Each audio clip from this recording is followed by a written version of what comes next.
morning, everyone. Good morning. If I could ask you to take out your service book, I'd just like to begin with the reading on page 23. Page 23.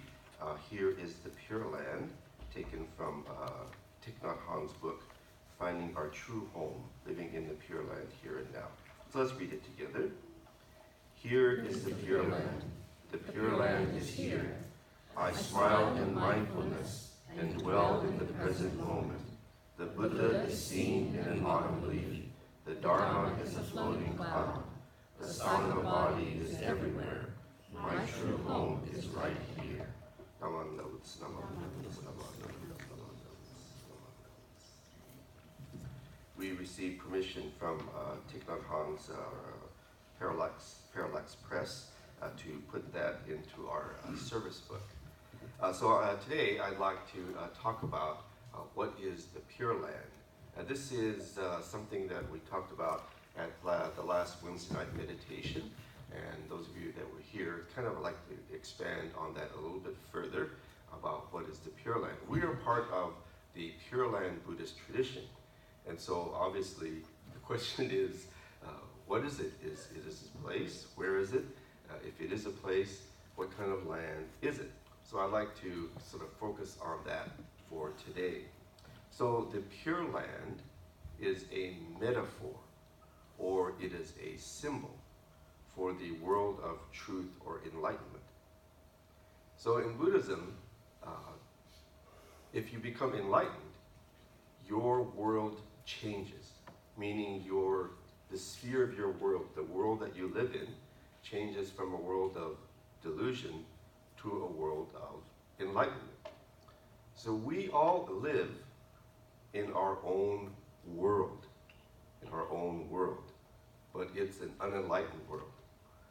And individually, depending on what our activities and our interests are, that is our very specific world. So let's say you're a stockbroker. A stockbroker lives in a stockbroker's world all day long, following the stock market.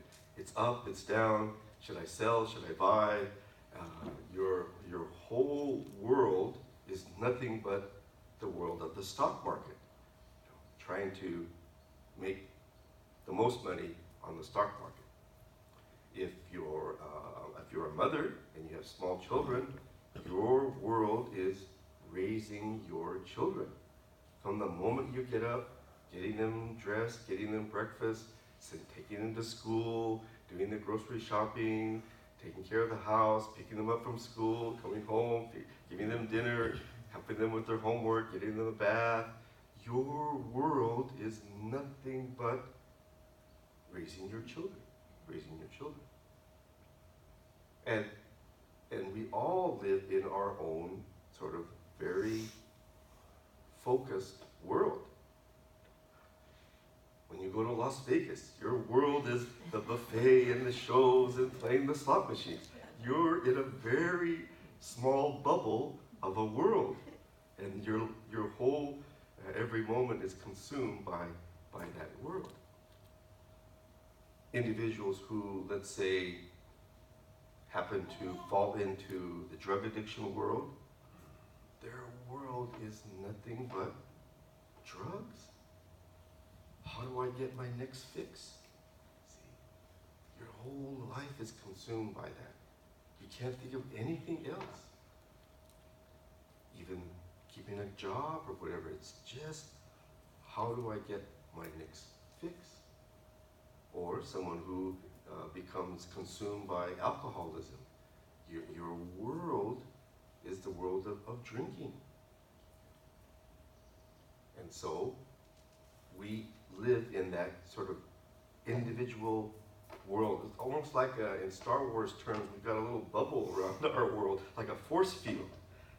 And this bubble of our world limits us from seeing the world of the Buddha, the world that the Buddha sees, which is the Pure Land, the perspective of the enlightened eyes of the Buddha. So from the Buddha's perspective, the Buddha is trying to break through to the bubble of our world that we live in. The Buddha sees us in this bubble and living this life of a delusion, of ultimate suffering, meaning that we're not finding the truest, happiest way to live. That eventually leads to suffering. The stockbroker thinks that happiness can be found ultimately through money. And so the Buddha sees this and how can I get through to this stockbroker? The Buddha sees the person who is sort of addicted to drugs. How can I break this drug addict's world bubble and open their heart and mind to the world of Buddha? And our force field is pretty thick. I mean, the Buddha's trying to poke through and penetrate and burst our bubble of our deluded life that we're living in, but it's very hard. It's very hard. And sometimes we might think that we could poke that bubble ourselves, but Shinran Shunen's experience was, no, we can't, no matter how much you try, even if you realize you're living in this bubble world of delusion, no matter how much you try to poke it and shatter that bubble yourself, you can't do it. It comes from the side of truth, from the side of the Dharma, from the world of Buddha. So that, to me, is what Pure Land means. It represents the world of Buddha, the sphere of Buddha that is trying to penetrate and break through our bubble, our deluded life that we live in. I'd like to share with you a true story, conversation I had with one of our members and how he sees the Pure Land in terms of his everyday life in the here and now. This individual is a Hiroshima atomic bomb survivor. He's about 90 years of age, and he survived that horrific atomic bomb blast in Hiroshima. And one day he was sharing with me, he's done a lot for Hiroshima atomic bomb survivors. He's been a part of, every year, medical doctors come from Japan, and they've been doing this long-term study of the effects of the atomic bomb on survivors of the atomic bomb. And they even come to America to interview and to sort of do physical examinations on those atomic bomb survivors. So he's helped these medical doctors do their research over the years. And he's been interviewed by Japanese newspapers and local newspapers. So he's often shared his memories of that horrific event in our world history. So Junji shares with me that, after the blast, I mean, people were just burned. They're burned. Even their clothing was just burned off of their bodies, and because they're burned, they jumped into the river to stop the burning, but they couldn't get out of they had a hard time climbing out of the river because of the slope of the bank. And he came to this river, and someone was trying to get out of the river, reached out their arm for help. So he reached down to help this individual, grabbed them by the arm. But this individual's skin came off as he tried to pull this person out of the river. I'm sorry to be so graphic, but that kind of horrific thing. And on and on and on, he saw people dying and people anguishing and tremendous pain and suffering and sorrow. So this individual, his name is Junji. Junji says, I don't believe in a hell and an afterlife. I saw hell. How can there be any greater realm of suffering than the hell that I saw with my own eyes?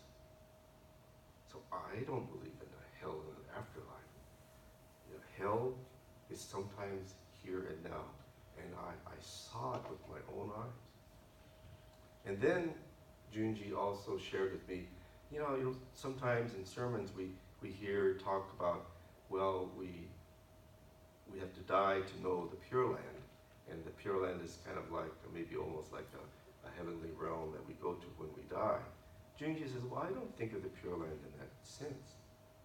If I can see hell in this life, why can't I see the Pure Land in this life as well?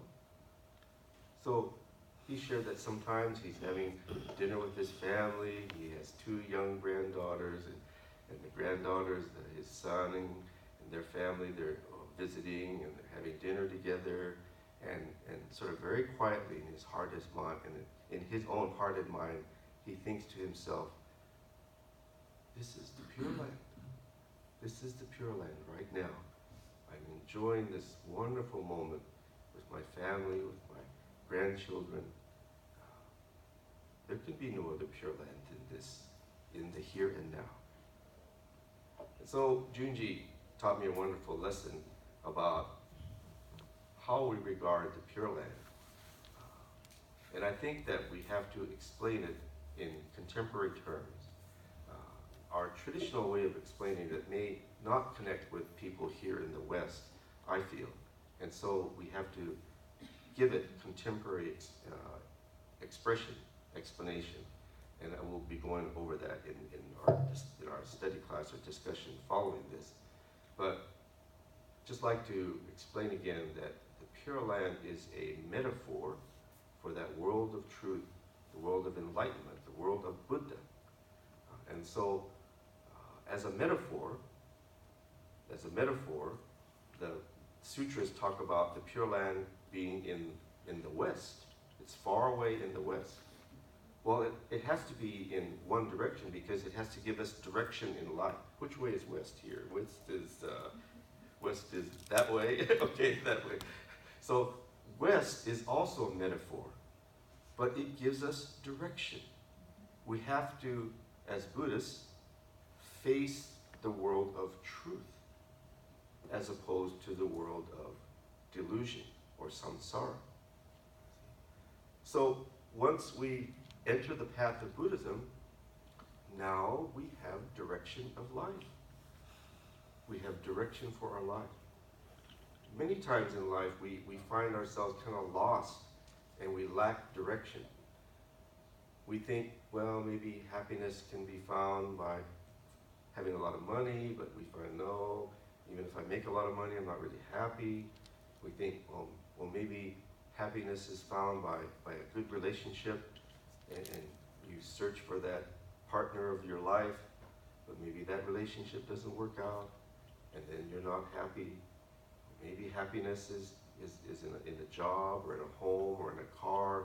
And so we pursue many different things in our life, trying to find the deepest meaning of our life or our truest sense of happiness. But each one never succeeds.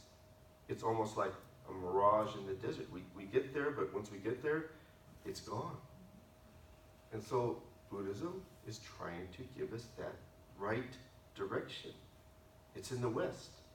It's in the West, meaning we have to face towards truth or enlightenment as opposed to finding the deepest meaning or happiness in life through other secular paths. So that's why the Pure Land, the sutras talk about it being in the West to give us direction.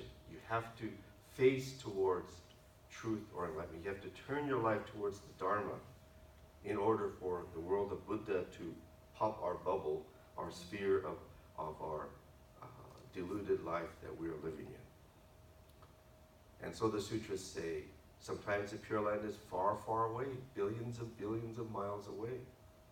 And sometimes it's very near from here.